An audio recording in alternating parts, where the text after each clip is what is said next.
Alléluia, Alléluia, Alléluia, Alléluia, Alléluia, Alléluia.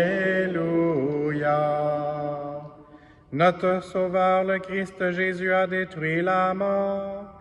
Il a fait resplendir la vie par l'Évangile. Alléluia, Alléluia, Alléluia. Le Seigneur soit avec vous. Évangile de Jésus-Christ selon saint Marc.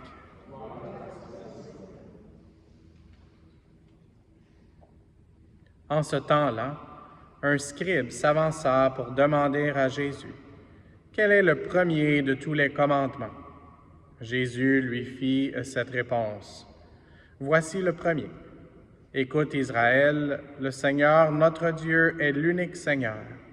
Tu aimeras le Seigneur ton Dieu de tout ton cœur, de toute ton âme, de tout ton esprit et de toute ta force. Et voici le second: tu aimeras ton prochain comme toi-même. Il n'y a pas de commandement plus grand que ceux-là. Le scribe reprit: fort bien, maître. Tu as dit vrai. Dieu est l'unique, il n'y en a pas d'autre que lui. L'aimer de tout son cœur, de toute son intelligence, de toute sa force, et aimer son prochain comme soi-même, vaut mieux que toute offrande d'holocauste et de sacrifice. Jésus, voyant qu'il avait fait une remarque judicieuse, lui dit: tu n'es pas loin du royaume de Dieu. Et personne n'osait plus l'interroger.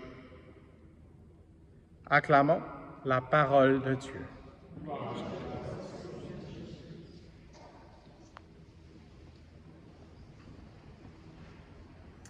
Souvent, au cours des derniers jours, j'ai partagé plus sur la première lecture. Aujourd'hui, je veux plus me concentrer sur l'Évangile. L'Évangile qui est une question à Jésus. Parfois, il y a des questions pour le prendre au piège. Celle-là, je ne pense pas que c'était vraiment une pour prendre au piège Jésus. C'était plus une pour, d'une certaine façon, connaître la recette du bonheur. Dans notre introduction à la prière que j'ai récitée pour nous tous, on parlait de loi de sainteté. Et souvent, quand on pense à loi, on pense à des choses plus juridiques. Et puis oui, il y a des choses judiciaires, juridiques qui font partie de la loi. Mais la loi peut être appliquée à d'autres concepts de la vie, d'autres aspects, d'autres thèmes. Entre autres, on parle de loi de la gravité. Donc, c'est quelque chose qui n'est pas applicable juste aux juges et tout ça. Parce que je pense qu'il y a une tendance parfois de voir les commandements de Dieu qui veut nous juger. Et puis parfois, on essaye de faire une juxtaposition, une contradiction entre l'Ancien Testament, un Dieu plus juge, et le Nouveau Testament, un Dieu plus miséricordieux. Mais je pense qu'il faut demander au Seigneur de nous enseigner, comme il est l'enseignant ici, le bon maître, puis nous aider à faire la part des choses, puis à mettre tout en contexte. Et donc, aujourd'hui, Jésus, à cette question qui lui est posée, il cite l'Ancien Testament. Donc, lui qui est le miséricordieux, lui qui a donné un peu plus tard sa vie sur la croix, c'est pas un qui veut des punitions, mais c'est un qui veut nous avoir avec lui pour l'éternité. Et c'est pour ça qu'il a versé son sang. Et c'est pour ça que lui-même, c'est sûr, Jésus n'a jamais péché. Donc, Jésus lui-même a accompli les commandements et même plus que ça. Jésus est l'exemple parfait de comment essayer de vivre notre vie.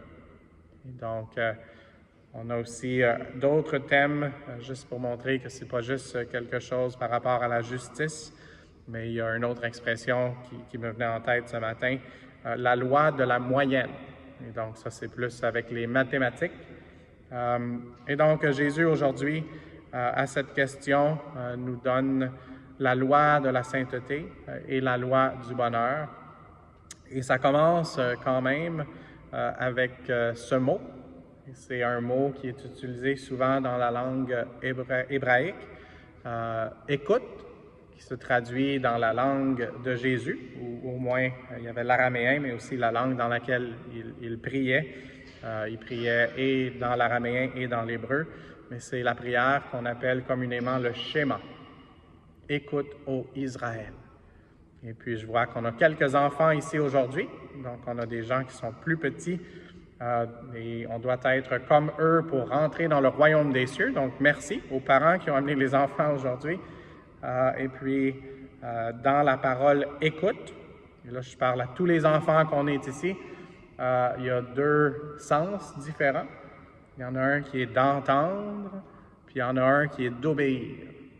Et je pense que le Seigneur veut nous appeler à essayer d'appliquer les deux. Et pour pouvoir entendre, il faut accepter d'essayer d'éliminer les distractions, puis de pouvoir se concentrer sur notre interlocuteur, dans ce cas-ci, Dieu lui-même.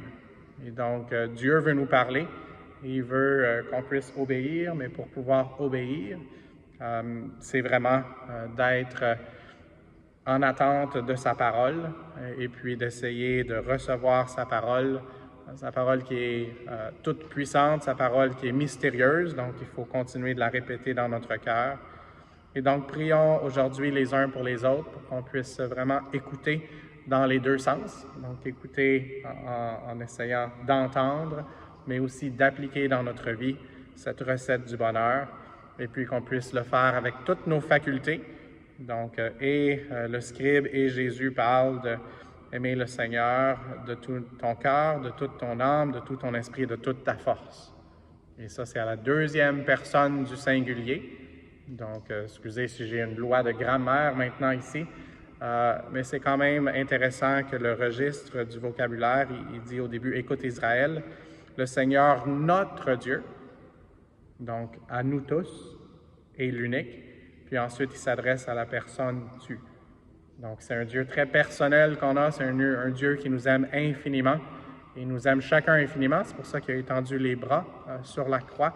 Et il veut nous embrasser chacun infiniment.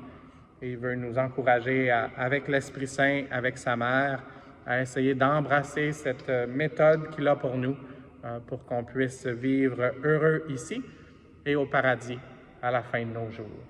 Donc, prions pour cette grâce, qu'on puisse dire oui, qu'on puisse l'écouter comme notre bon maître et aussi qu'on puisse être à sa suite, un pas à la fois. Et si on a fait un pas dans la mauvaise direction, bien, il est lui, il nous ramène toujours à lui, lui qui est le chemin, la vérité et la vie.